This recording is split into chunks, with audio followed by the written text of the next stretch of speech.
this video is taking you through 10.4 activity.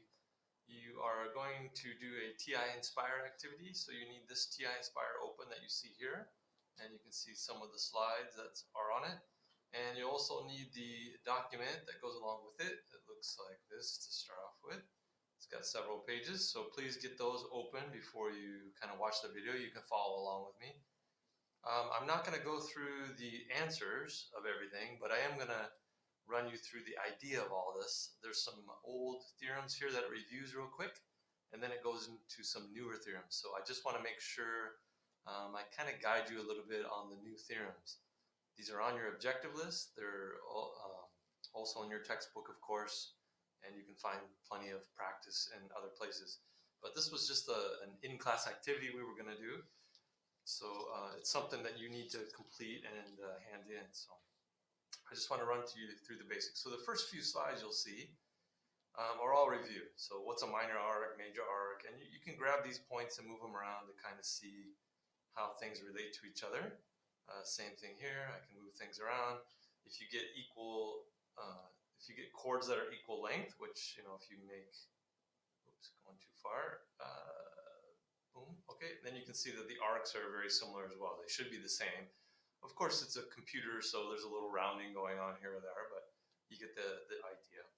Same thing on this. If I move this angle around, you can see that 46.2 just does not change. If I move one of these around, no matter where I put it, the inscribed angle is always 1/2 of whatever you have here, always. So these are just review ideas. This was reviewing if you draw an inscribed angle on it, you're going to get a 90-degree angle. And then this is trying to make sure you remind yourself that opposite angles on an inscribed quadrilateral will always be supplementary.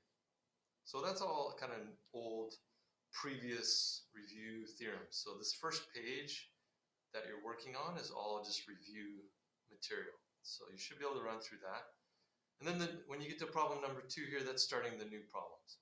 So you can see on the left here we have problems that match the problems on the worksheet. So that was all problem 1, all those slides. And now we're looking at problem 2. So this picture goes with problem 2 on your activity sheet. And all we want you to do is just move this around and see the relationship. So what you're supposed to notice is that the angle up here in this little arc over here on this tangent, if you move D around, no matter where D is, this angle down here is going to be half its size. And that's always going to be true. No matter where D ends up, that angle will be half of whatever this arc is that it's subtending. Well, we kind of knew that already. We have a rule already. Let me go back to this. This rule up here tells us that inscribed angles are half the size of the arcs they subtend. Well, this is the same rule. It just happens to be that one of these angle sides is tangent to the circle. So it doesn't cut across the circle anymore, but it's the same rule. This arc is being subtended by that angle.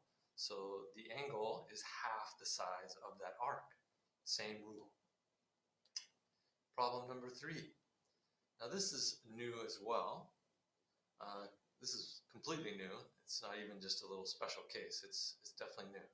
The biggest thing you're going to notice, or you should notice, and when you're doing problems, you need to look for these kind of things, is the center the point of intersection, or is that something different? And in this case, you can see that G and C are completely different. So this intersection is not the center. So that whole rule of the central angle being the same, that isn't going to work. And the double and half rule, that's not going to work either. We need a different rule. So there are proofs of this that you can look at and stuff later, but we're just going to use it. So again, I'm not going to go through all the answers. You need to kind of study this a little bit. But the idea is just you messing around a little bit and saying, well, what if I move this around? How is that angle G, this angle G down here, going to behave? And that's over here. It's written for you, and it changes as you move things. This is the sum of arcs. Sum of arcs. So if I take this 27.3 and this 70.3 and I add them together, that's where this 97.5 is coming from. So if I move one of these points around, the question is, how does angle G behave? Well, I have the sum of arcs here, And then if you look at this, you can see that its relationship to the sum of the arcs. Hopefully you noticed. So take a look at that. I'm going to move it and then we'll take a look again. So that's 104 and 52. All right, let me move it over here. Right, that's 172, and then this is 86. What's the relationship? Well, you should notice that it's half the length of the sum. So what's the rule? Well, the rule is whatever angle you're interested in, you follow that angle out going both directions. So I'm going to follow this one going this way and get 70.3 from E to S is 70.3.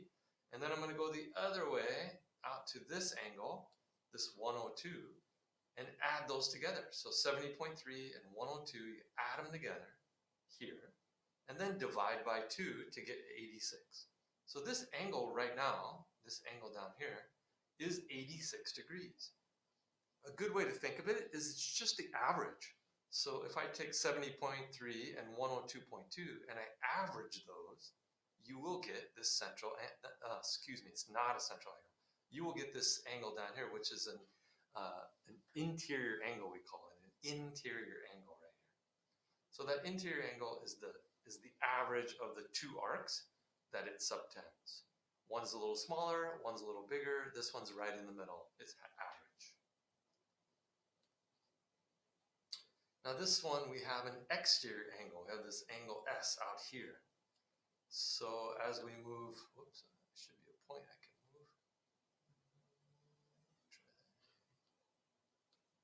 Yeah, so if I move one of these sides around a little bit, we're again looking for the relationship. Now before, when we had an interior angle, we added the arcs together. If you have an exterior angle, now you're going to look at the difference. So that's why it says difference, because you're going to subtract the two angles. So this arc length is this small one right over here from B to D is 45.3. And then from A over to C is 125.8, that large one. So you take the difference. You take the large one, subtract the small one, and you'll get this number 80, right?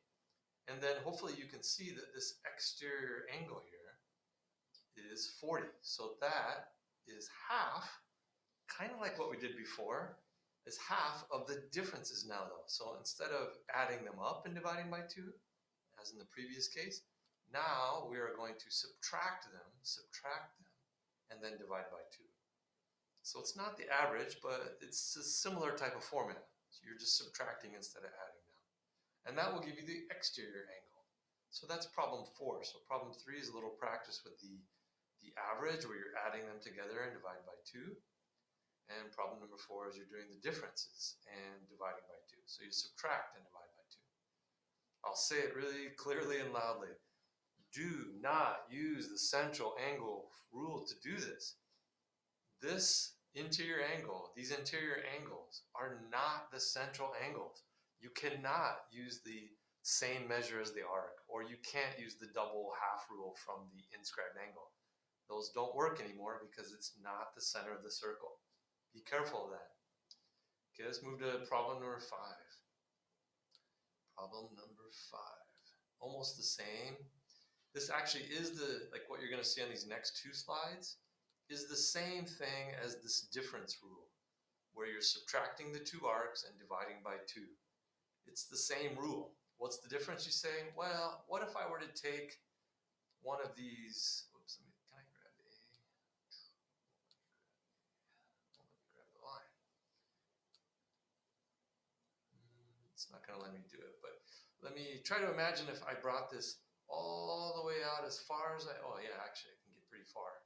You can see that point B and point A, when they get really, really close together and they become tangent, when those 2 points touch and they become one tangent point, it's still the same rule. You subtract and divide by 2 to get this exterior angle. So it's just the same rule as this one, but a special case of it where that's way, way up at the top. So what you're seeing here is the exact same rule on problem number 5. Subtract the 2 arcs. Doesn't matter where this is at. Doesn't matter, oops, can I move this one? Yeah. Doesn't matter what size you have here. You You always just take the bigger arc, subtract the smaller arc to get the differences, and then you divide by 2 to get your, in this case, 37.2. Right? So you're doing the differences and dividing by 2. Same rule, just a special case. And problem number 6,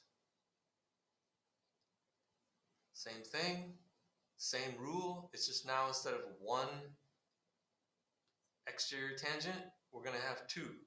But if I went back to the original base rule, I could do the same thing with point D, bring that all the way around to where I get 2 tangents. It's still the same rule, same rule. It's just not, now this is so far out you can't see it, but same idea. Okay. It doesn't matter where those are at. So now you got 2 tangents, but same rule. 249.7, subtract 110, right? That's 139 is your difference, and then divide by 2 to get your exterior angle, this exterior angle. Okay, so problem 4, 5, and 6 kind of go together, same rule. Problem number 3 is a different rule for an interior angle where you're adding them and dividing by 2 to get the average. Everything else should be review, all these previous problems.